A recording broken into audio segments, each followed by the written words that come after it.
ভারতের পশ্চিমবঙ্গ থেকে আমার পিএস সাহেবকে ফোন দিয়েছে এক তরুণ যে আমি মাত্র আত্মহত্যা করতে রওনা দিয়েছিলাম। কেন আত্মহত্যা করতে রওনা দিয়েছিলাম? এই হিন্দুত্ববাদীদের হাতে আমার মা নির্যাতিতা হয়েছে, আমার বোন নির্যাতিতা হয়েছে, আমার স্ত্রী সম্ভ্রম হারিয়েছে, এরপরে আমি নিজে নির্যাতিত হয়েছি বিভিন্ন শারীরিক নির্যাতনে। আমার আর এই জীবন রাখার আর কোনো মানে আমি খুঁজে পাচ্ছিলাম না, আমি আত্মহত্যা করতে যাব।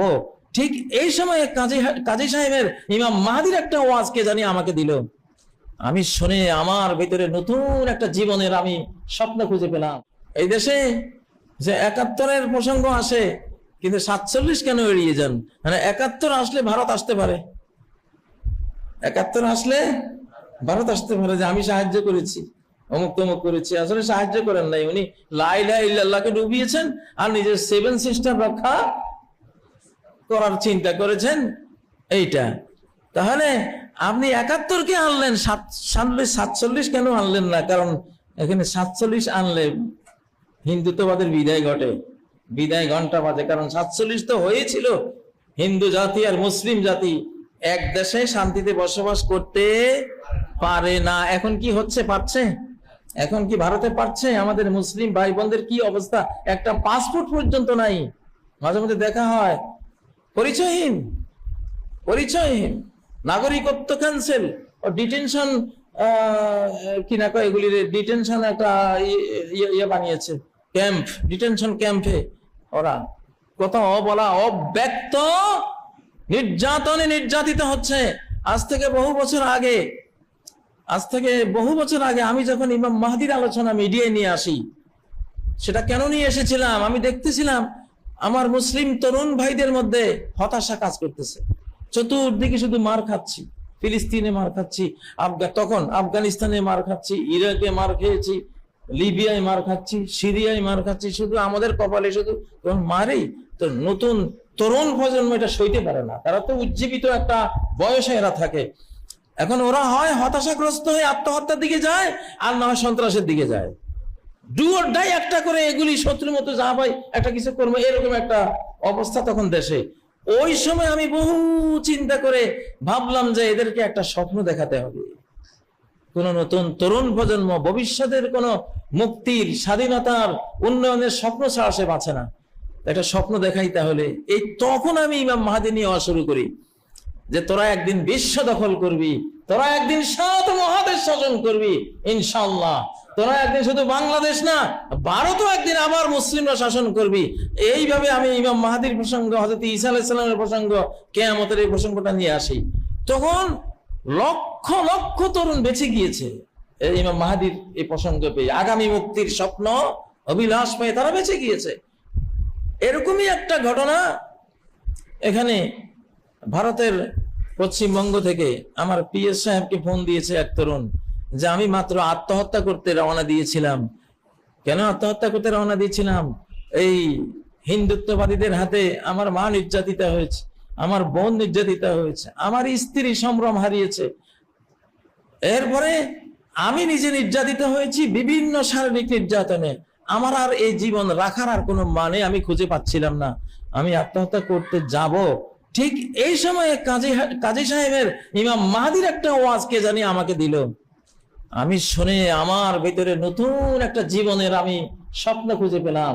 তাই যদি হয় যে একদিন সকল জালিমের দাঁত ভাঙ্গা জবাব দেব, একদিন আমরা আবার বিশ্ব নেতৃত্বে আমরা আসব, এই উপমহাদেশ আমরা শাসন করব, তাইলে তো আমার বাঁচতে হবে, আমার তো মরা যাবে না। সে ধন্যবাদ পাঠিয়েছে আমার পীর সাহেবকে, যে হুজুরকে ধন্যবাদ যে ওনার এই বক্তৃতা আমার জীবনটা বাঁচিয়ে দিয়েছে। তো ইতিহাস, তো আমাদের অতীত ইতিহাস আমাদের বাঁচার জন্য লাগবে, আমাদের সামনের যেটা ঘটবে ঘটিতব্য ইতিহাস সেটাও আমাদের, যেটা এখনো ইতিহাস হয়নি, সামনে আসবে, প্রেডিকশন আকারে আছে, ভবিষ্যৎবাণী আকারে আছে কোরআনের জন্য, সেটাও তো জানতে হবে। অতএব সম্মানিত মুসল্লিয়ানে কেরাম, কোন জাতি যখন তার লক্ষ্য উদ্দেশ্য থেকে বিচ্যুত হয় আর ইতিহাস থেকে হারিয়ে যায়, তখন সেই জাতির আর কোনো ভবিষ্যৎ থাকে না। এই জন্য আমি আহ্বান করব, জুলাই সনদের প্রথম পয়েন্টে অতি অবশ্যই লড়কেলেঙ্গে পাকিস্তান, পাকিস্তান যে আমরা নিয়েছি বাংলাদেশিরা, বাঙালি জাতির সংগ্রামের ফসল ছিল পাকিস্তান, এবং সেটা ছিল মুসলিম মানচিত্র অর্জনের সংগ্রাম, কোরআনকে কনস্টিটিউশন রূপে পাওয়ার সংগ্রাম। মুসলিমরা স্বাধীনভাবে এখানে গরু জবাই করবে, কেউ তাদেরকে হত্যা করবে না। 1 কেজি গোস্ত কারো কাছে পেলে তাকে মেরে ফেলা হয়। যে জাতি খুন করে বোরহানুদ্দিনের পুত্রকে তো গৌর গোবিন্দ হত্যা করেছিল গরু জবাইয়ের কারণে, ঠিক নয় কি?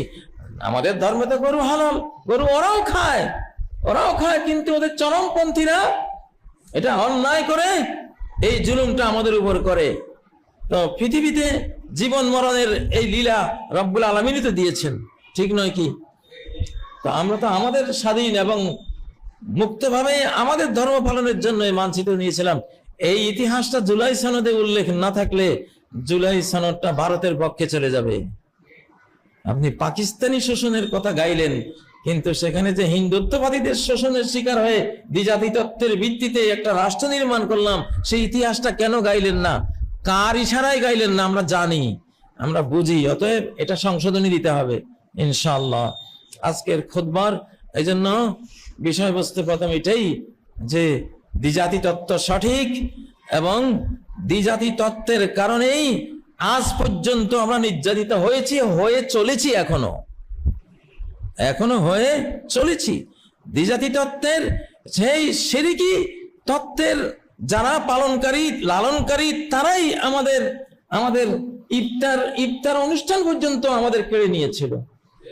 আমাদের সকল শিক্ষা টেক্সট বুক বই থেকে আমাদের ইসলামী সব প্রবন্ধ, আমাদের কবিতাগুলি পর্যন্ত উৎখাত করে নিয়েছিল, ঠিক নয় কি? আমার মাদ্রাসা শিক্ষার আকীদা বইতে, ইসলামিক মনোথিজম শিক্ষার বইতে দুর্গার ছবি কারা দিয়েছিল? তারাই দিয়েছে।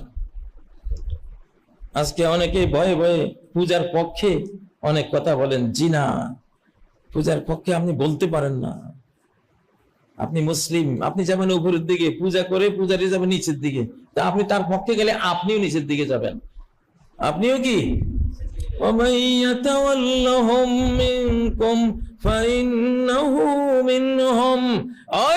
গায়রুল্লাহ পূজারি, মূর্তি পূজারি, গুরু পূজারি, সৃষ্টি পূজারীরা, ওদেরকে যারা ভালোবাসবে তোমাদের মুসলিমদের থেকে, তারাও নিশ্চয়ই তাদেরই একজন, তাদেরই অন্তর্ভুক্ত। আল্লাহ জালিমদেরকে হেদায়েত করেন না।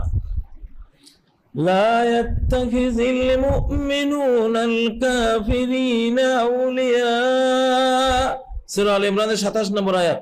লা ইয়াত্তাখিজ, গ্রহণ করবে না, আল মুমিনুন, মুমিনরা, আল কাফিরিন, কাফেরদেরকে, আউলিয়া, বন্ধু রূপে। কখনো মুমিনরা কাফেরদেরকে বন্ধু রূপে গ্রহণ করবে না। হ্যাঁ, রাষ্ট্রের নাগরিক রূপে গ্রহণ করতে পারো, মানব হিসাবে ন্যায্য অধিকার প্রাপ্ত হিসাবে গ্রহণ করতে পারো, ইনসাফ করবা, বন্ধু না, বন্ধুত্ব বাঁধবা না, ইনসাফের বিচার দিবা, বন্ধুত্ব দিবা না, ঠিক নয় কি? জাস্টিস দিবা, তার ন্যায্য অধিকার দিবা, তার নিজ ধর্ম পালনের অধিকার দিবা। তুমি তার ধর্মের গুণগান করতে যাইও না। লাকুম দীনুকুম ওয়ালিয়া দীন, তোমার দিন তোমার, ওটা নিয়ে তুমি থাকো, ওটার প্রশংসা করা লাগে তুমি করবা, ওটার খেদমত করা লাগবে তুমি করবা, তোমার দিন যেহেতু।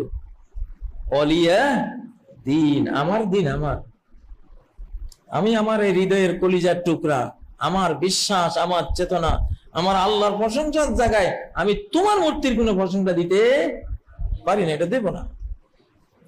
রাস্তা দুইটা, একটা উপরমুখী জান্নাতি, একটা নিম্নমুখী জাহান্নামী, একটা রহমানমুখী, একটা শয়তানমুখী, একটা আলোমুখী, একটা অন্ধকারমুখী, একটা পবিত্র, একটা অপবিত্র। কুল হাল ইয়াস্তাওই কুল লা ইয়াস্তাওইল খাবিস ওয়াত তাইয়্যিব, বলো খবিস আর পবিত্র, নাপাক আর পাক কখনো এক সমান হয় না, হয় না।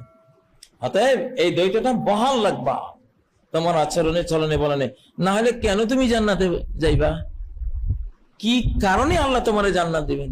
তুমি যদি জাহান্নামীর মতোই, জাহান্নামীদের মতোই কৃষ্টি হয়, কালচার হয়, তাদেরকেই তুমি ভালোবাসা দাও, তাদেরই পছন্দ করো, তাদেরই মতো চলন বলন হয়, তাহলে কি কষ্ট আছে? তোমার জাহান্নামের গর্তে ডুবিয়ে না দিয়ে আল্লাহ 7 আসমানের উপরে তার সান্নিধ্যে নেবেন, কি কারণটা তোমার আছে? কিছু কারণ? কোনো কারণ নেই। নবী বংশের আবু লাহাবকে আল্লাহ তাআলা ছাড়েন না, তোমারে ছাড়বেন? সেজন্য প্রিয় বন্ধুরা, জুলাই সনদের এই জন্য প্রথম পয়েন্টে অবশ্যই মুসলিম উম্মার চিন্তা চেতনার ভিত্তিতে এই বাংলাদেশের প্রথম মানচিত্রটা পাকিস্তান নামে আমরা নিয়েছিলাম। পাকিস্তানও আমাদের সম্পদ ছিল, বাংলাদেশও আমাদের সম্পদ, আমাদের দেশ, দুইটাই আমরা নিয়েছি, দুইটাই আমরা নিয়েছি। কিন্তু দুই নেয়ার মধ্যে প্রথমটার গুরুত্ব আল্লাহর কাছে বহুগুণ বেশি। সেটা হয়েছে তাওহীদের ভিত্তিতে, একত্ববাদের ভিত্তিতে, আমার দিন ধর্ম, আমার কোরআন, আমার নবীর সুন্নাহর ভিত্তিতে। ঠিক নয় কি? আমি যে জান্নাত পাবো যেই চেতনা দিয়ে, সেই চেতনার ভিত্তিতে 47-এ সেই ভাগটা হয়েছিল। এইটা যে গাইবে না, তার সাথে এই বাংলাদেশের কোনো সম্পর্কই থাকতে পারে না।